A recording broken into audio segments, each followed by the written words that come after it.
Hello, all you lovely people, and welcome to another video of mine. In today's video, we're going to be taking a look at Assassin's Creed Shadows again. And the reason why I want to make a video on this is because of two reasons. Number one, the Claws of Aaji DLC is out. I mean, while I'm making this video, the DLC just came out. So unfortunately, I will not be able to show you that in the video. But the reason why I'm making this video is because a lot of people will be going back to this game. And if they have a Legion Go, what kind of performance can they get from their game now? So that's why I thought that let's make a video. The second reason is because I had recently uh, updated my driver. Now, previously I was running with the 25.3.1 driver version, and recently I downloaded the Rogue Ally driver on my Legion Go. So I wanted to show you whether that driver actually works properly or not. So just so you know which driver version it is, let me also show you the driver version that I'm running with. So very quickly, I'm going to go into the AMD software, and this is the current version, which is 25.10.13.11. I know, quite long. This released on the 21st of July 2025. And this is the Ally driver, but it works okay on the Legion Go. As you can see, it's running absolutely fine. So as far as this game goes, I am obviously playing with AMD's Fluid Motion Frames 2.1. I did a lot of permutation and combination, and therefore I think it's important for me to share these settings because the game does not run well without these settings. So if you play with any other setting apart from what I'm about to show you, the game will simply stutter and it will be a stuttering nightmare. So just take these settings and run with them. They're pretty all right, pretty good, and the game runs very, very smoothly with these settings. So I'm playing with AMD's Fluid Motion Frames. The search mode has been kept on high, and as far as the performance mode goes, that's kept on quality. I have Radeon Chill disabled. I've not kept any capping on the frame rates from here, but I have kept a capping on the frame rates from within the game. I'm going to share that as well. Radeon image sharpening has been enabled and kept at 80%. As far as the advanced settings go, the anti-aliasing method is multi-sampling because this game anyways looks sharp. So I'm not going into adaptive multi-sampling or into super sampling. Multi-sampling should be just fine. Morphological anti-aliasing has been enabled and the anisotropic filtering has been enabled and kept at 2x. The texture filtering quality has been kept on performance and the surface format optimization has been enabled as well. With these settings, the game still struggled unless you turned on some of the in-game settings. So this is more important for you folks, for you lovely people. So what I'm about to show you now should make a huge difference. So let me just quickly get into the game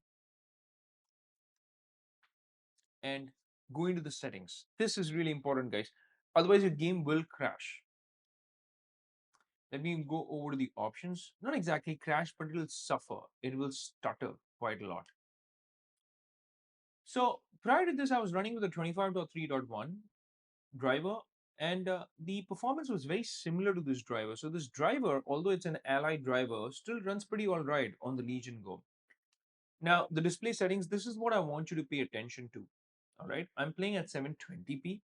That is important. So 720p. If you go beyond this, the performance will take a hit. By the way, in case you're wondering, I have allocated 8 GB from the BIOS to the VRAM, just so you know. So the VRAM is 8 gigs.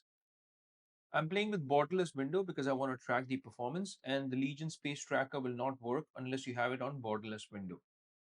16:9 aspect ratio.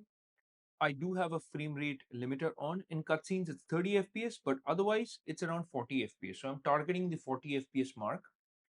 I'm not using dynamic resolution because it will put a further um, pressure on the overall VRAM requirement.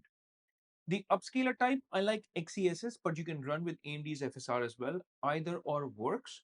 I just like the way the game looks visually with XeSS because comparatively it's a softer image compared to AMD's FSR. AMD's FSR is a sharper image. So if you like sharper images, go with FSR. I like a softer image, therefore I've gone with XTSS, and I've kept the upscaler quality on performance. I am using frame generation. So a lot of people might wonder, hey, you already have AFMF turned on from AMD Adrenaline. So you are using frame generation on top of frame generation. Yes, I agree and I admit that I'm doing that. Now, it may not be very good for all games, but for this game, trust me, it works and it makes a difference. It does make sure that your frame rates are really smooth. The sharpen strength by default, I think, is at around 25%. I have brought this down to 20%. I don't like motion blur in my game, so I generally tend to turn it off, and the chromatic aberration has been turned, I mean, has been kept on the default setting, that is. Now, scalability, this is important. I've kept it on the very low graphic quality preset. And in case you're wondering, will this look bad on the Legion Go? Honestly, no, because the screen is a smaller size. You're not playing this game on a 43-inch or a 32-inch or a 27-inch monitor. You're playing this on an 8-inch screen. And on an 8-inch screen, it looks pretty all right. Now, I'm sure when you'd be watching this video on YouTube, there is going to be artifacting. The A little bit, because you'd be watching it on a bigger screen, and because of compression, YouTube compression, the video might not look as good as it does in real life. So these are the settings that I'm running with, and with these settings, the game actually runs pretty well. Please check the tracker here as well. Now, in case you're wondering what about Legion space, I've kept it at 144 Hz. The display resolution is at 800p. And as far as the TDP goes, I've kept it on performance mode. I've not even maxed it out. I've not done a custom TDP. So even with this performance mode TDP, the game runs pretty all right. Now, as you can see, I'm drawing out over 120 FPS, and it does look 120 FPS. I mean, it does look smooth. There are still going to be occasional stutters, and this is a very heavy area, guys. The moment you step out of crowded areas like this, like whenever you get into a town area, there are going to be occasional stutters. And without that frame generation on, you're going to have a very hard time. Trust me, I've tried it. I've tried to turn the frame generation off, but I really struggled out here in this area without frame generation. So I turned it right back on. Now, the moment you step out of this area, of this crowded place, so let me give you an example. Let me, in fact, sprint and move out. As soon as you have NPCs on screen, the game really starts to suffer. But when there are no NPCs on screen, please notice how smooth the game runs. Now, you would notice that the game is running super smooth, guys, because there are very few NPCs in the background. This is not a busy area. Yes, there are those occasional stutters, and I've told you right at the start of the video that there are going to be occasional stutters, and you will run into them. This is a very heavy game for the Legion Go, and I had the same kind of performance even with 25.3.1.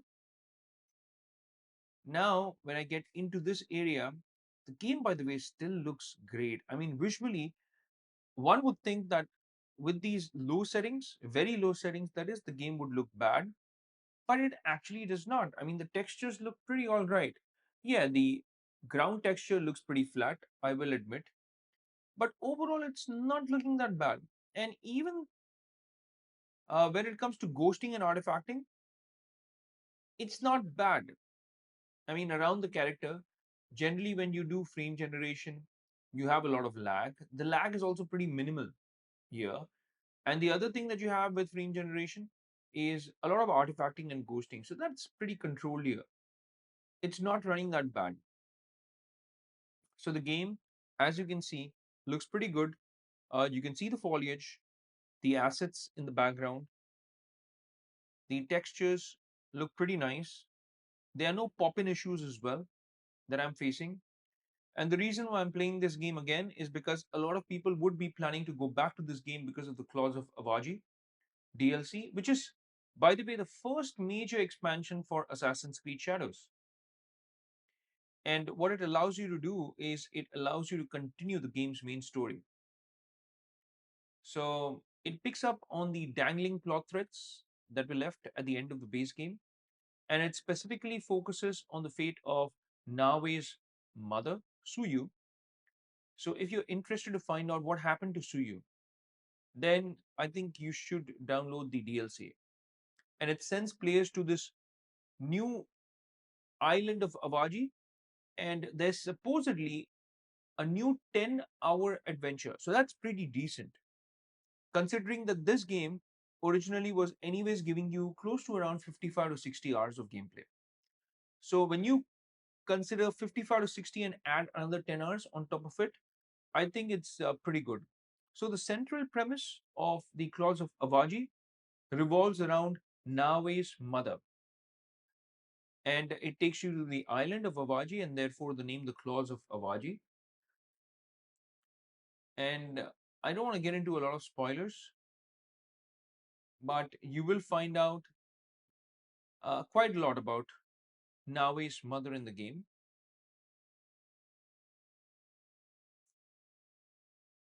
The game does have its stutter issues. Now, I did try to play this even with an eGPU connected to it, and even when I played it with an eGPU, of course, I was able to get much better visual fidelity, but it was not able to eliminate these stuttering issues. So the other option that I have is to increase the TDP, like really max it out. But I don't want to do that because it really becomes very loud and it's unbearable. The fan noise is so loud that it is a total distraction when it comes to playing. The only thing that I do want to try out is I want to get into AMD's FSR instead of Intel's XeSS. I wish there was an ultra performance mode here. Unfortunately, there isn't. So that's the only change that we'll do. We'll do AMD FSR instead of XeSS now. And let's see how this game performs now with this small change. Does that take care of the stuttering? Well, I've tried it, and let me tell you the answer is no. You will still have the stutters. It doesn't eliminate the stutters. Like you could notice there was stuttering on that. Yeah, so here you can clearly see. And I think the game looks sharper with FSR, but there's that, that speckled aliasing problem with FSR, which I actually do not like. So if you really ask me to choose between FSR and XeSS, my answer would most likely be XeSS for a lot of games. I mean, most of the games that I've played with both these options, wherever XeSS option was available, along with FSR. You see, FSR does not eliminate the stutter issues, but the game definitely looks alright, and you are able to draw out over 100 FPS. I have limited the frame rate to 40 FPS, and I think with these settings, the game definitely looks good. What are your thoughts? Please let me know in the comments section. So, Claws of Awaji is also out. Overall, it's been met with a mix of positive and lukewarm reception. I think Shadows has not got the same kind of reception as Valhalla or Odyssey. Odyssey is by far my favorite Assassin's Creed game, by the way. So it's not groundbreaking DLC, Claws of Awaji, that is, but it's definitely going to boost the overall experience of this game because of that extra 10 hours of gameplay. And what it also does is it gives a satisfying conclusion to Nawe's personal story. And that, in my personal opinion, felt unresolved in the base game. So even when the game ended, you felt like, it was incomplete. I mean, something could have been done when it comes to Nawe's story. So with this DLC, hopefully, they're going to resolve that issue. And the storytelling of this DLC is also going to be very linear, in my personal opinion, I think. And because you are only focused in this small island of Awaji, I think the map is also going to be smaller, it's going to be denser, and it's going to have a lot of enemies and challenges a lot more encounters than the base game. I think so.